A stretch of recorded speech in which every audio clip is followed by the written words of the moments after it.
ಮಲ್ಲಿಕಾರ್ಜುನ ಖರ್ಗೆ ವಿರುದ್ಧ ಅಮಿತ್ ಶಾ ಗುಡುಗಿದ್ದಾರೆ. ಖರ್ಗೆಯವರ ಭಾಷಣ ತಮ್ಮ ನಾಯಕರನ್ನ ಮೀರಿಸುವಂತಿತ್ತು, ಅಸಹ್ಯಕರ, ಅವಮಾನಕಾರವಾಗಿ ವರ್ತನೆಯನ್ನ ತೋರಿದ್ದಾರೆ ಅಂತ ಹೇಳಿದ್ದಾರೆ. ಅಧಿಕಾರದಿಂದ ಮೋದಿ ಇಳಿಸಿದ ನಂತರ ಸಾಯ್ತೇನೆ ಹೀಗಂತ ಮಲ್ಲಿಕಾರ್ಜುನ ಖರ್ಗೆ ಅವರು ಹೇಳಿದ್ರು. ಇದೇ ವಿಚಾರವಾಗಿ ಅಮಿತ್ ಶಾ ಅವರು ಕಿಡಿಕಾರಿದ್ದಾರೆ. ವೈಯಕ್ತಿಕ ವಿಚಾರಗಳಿಗೆ ಪಿಎಂ ಮೋದಿಯನ್ನ ಎಳೆದು ತಂದಿದ್ದಾರೆ ಅಂತ ವಾಗ್ದಾಳಿ ನಡೆಸಿದ್ದಾರೆ. ಮುಂದುವರೆದು ಅವರು ಮಾತನಾಡ್ತಾರೆ. ಮೋದಿ ಮೇಲೆ ಎಷ್ಟು ದ್ವೇಷ ಇದೆ ಅನ್ನೋದನ್ನ ಖರ್ಗೆ ಅವರ ಮಾತುಗಳು ತೋರಿಸ್ತಾ ಇದೆ.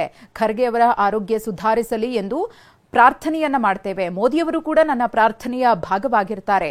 ತುಂಬಾ ವರ್ಷಗಳ ಕಾಲ ಎಐಸಿಸಿ ಅಧ್ಯಕ್ಷ ಖರ್ಗೆ ಅವರು ಬದುಕಲಿ ಅಂತ ಹೇಳಿದ್ದಾರೆ. 2047ರ ಹೊತ್ತಿಗೆ ಆಗುವ ವಿಕಸಿತ ಭಾರತವನ್ನ ನೋಡಲಿ ಅಂತ ಪ್ರಾರ್ಥನೆ ಮಾಡ್ತೇನೆ ಅಂತ ಟ್ವಿಟರ್ ಮೂಲಕ ಖರ್ಗೆಗೆ ಗೃಹ ಸಚಿವ ಅಮಿತ್ ಶಾ ಟಾಂಗ್ ಕೊಟ್ಟಿದ್ದಾರೆ.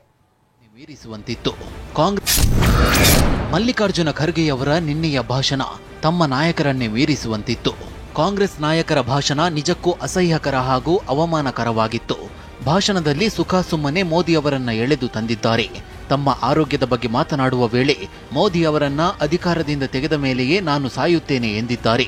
ಇದು ಪ್ರಧಾನಿ ಮೋದಿ ಅವರನ್ನ ಎಷ್ಟು ದ್ವೇಷ ಮಾಡುತ್ತಾರೆ, ಇವರಿಗೆ ಎಷ್ಟು ಭಯ ಇದೆ ಅನ್ನೋದನ್ನ ತೋರಿಸುತ್ತಿದೆ. ಇದನ್ನೇ ಅವರು ಯಾವಾಗಲೂ ಯೋಚನೆ ಮಾಡ್ತಿರ್ತಾರೆ. ಖರ್ಗೆ ಆರೋಗ್ಯ ಚೆನ್ನಾಗಿರಲಿ ಅಂತ ಪ್ರಧಾನಿ ಮೋದಿ ಕೂಡ ಪ್ರಾರ್ಥನೆ ಮಾಡಿದ್ದಾರೆ. ನಾನು ಕೂಡ ಅವರು ಆರೋಗ್ಯವಂತರಾಗಿರಲಿ, ದೀರ್ಘಕಾಲ ಬದುಕಲಿ, 2047ರ ಹೊತ್ತಿಗೆ ಆಗುವ ವಿಕಸಿತ ಭಾರತವನ್ನ ನೋಡಲಿ ಅಂತ ಪ್ರಾರ್ಥನೆ ಮಾಡುತ್ತೇನೆ.